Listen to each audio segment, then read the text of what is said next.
ಮಾವಿನಕಾಯಿ ಚಿತ್ರಾನ್ನ. ಇದಕ್ಕೆ ಬೇಕಾಗಿರೋ ಸಾಮಗ್ರಿಗಳು: ಮಾವಿನಕಾಯಿ ತುರಿ 1 ಕಪ್ಪು, ಎಣ್ಣೆ, ಕಡಲೆಬೇಳೆ, ಉದ್ದಿನಬೇಳೆ, ಹಸಿಮೆಣಸಿನ್ಕಾಯಿ, ಈರುಳ್ಳಿ, ಒಗ್ಗರಣೆ ಸಾಮಾನು, ಉಪ್ಪು, ಅರಿಶಿನ. ಸ್ಟವ್ ಹೊತ್ತಿಸ್ಕೊಂಡು ಬಾಣಲಿಗೆ ಎಣ್ಣೆ ಹಾಕೋಣ.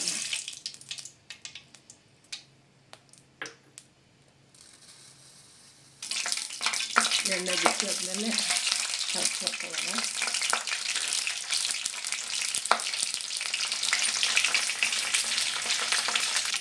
ಸಾಸಿವೆ ಸಿಡಿದ್ಮೇಲೆ ಕಡಲೆಬೇಳೆ, ಉದ್ದಿನಬೇಳೆ ಹಾಕೊಳ್ಳೋಣ.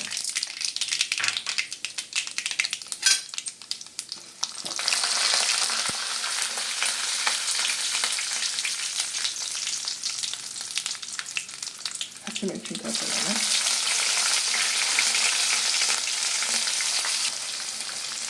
ಈಗ ಈರುಳ್ಳಿ ಹಾಕೊಳ್ಳೋಣ.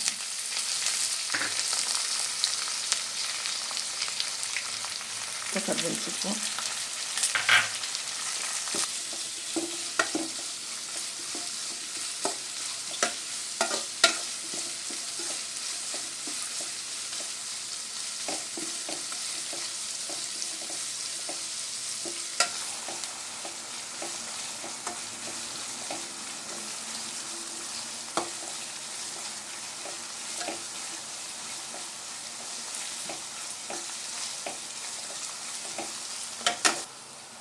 ಈರುಳ್ಳಿ ಬಾಡ್ತಾ ಬಂದಿದೆ. ಈಗ ಅರಿಶಿನ, ಉಪ್ಪು ಹಾಕೊಳ್ಳೋಣ. ಉಪ್ಪು ಹಾಕ್ಕೊತಾ ಇದ್ದೀನಿ. 2 ಸ್ಪೂನ್ ಉಪ್ಪು, 1/4 ಸ್ಪೂನು ಅರಿಶಿನ.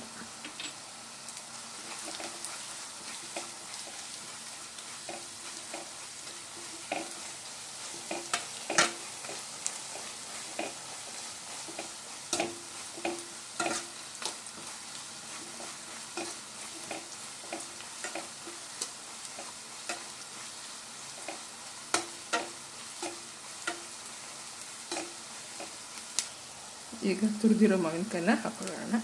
1 ಕಪ್ ಹಾಕ್ತಾಯಿದ್ದೀನಿ.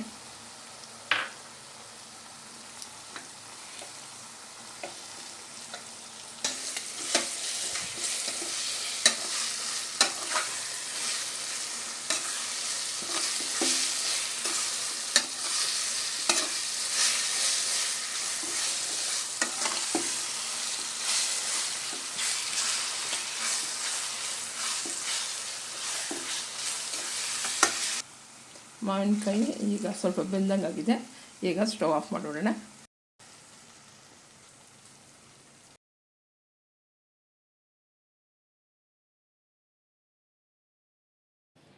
ಮಾವಿನಕಾಯಿ ಚಿತ್ರಾನ್ನದ ಗೊಜ್ಜು ರೆಡಿ ಇದೆ. ಅನ್ನಕ್ಕೆ ಕಲಿಸಿದ್ದೀನಿ. ಇದು ಗೊಜ್ಜು ಹೊರಗಡೆ ಇಟ್ಟರೆ 3-4 ದಿನ ಚೆನ್ನಾಗಿರುತ್ತೆ. ಫ್ರಿಜ್ಜಲ್ಲಿ ಇಟ್ಟರೆ ವಾರ 10 ದಿನ ಚೆನ್ನಾಗಿರುತ್ತೆ. ಈಗ ಮಾವಿನಕಾಯಿ ಚಿತ್ರಾನ್ನ ರೆಡಿ ಆಯಿತು.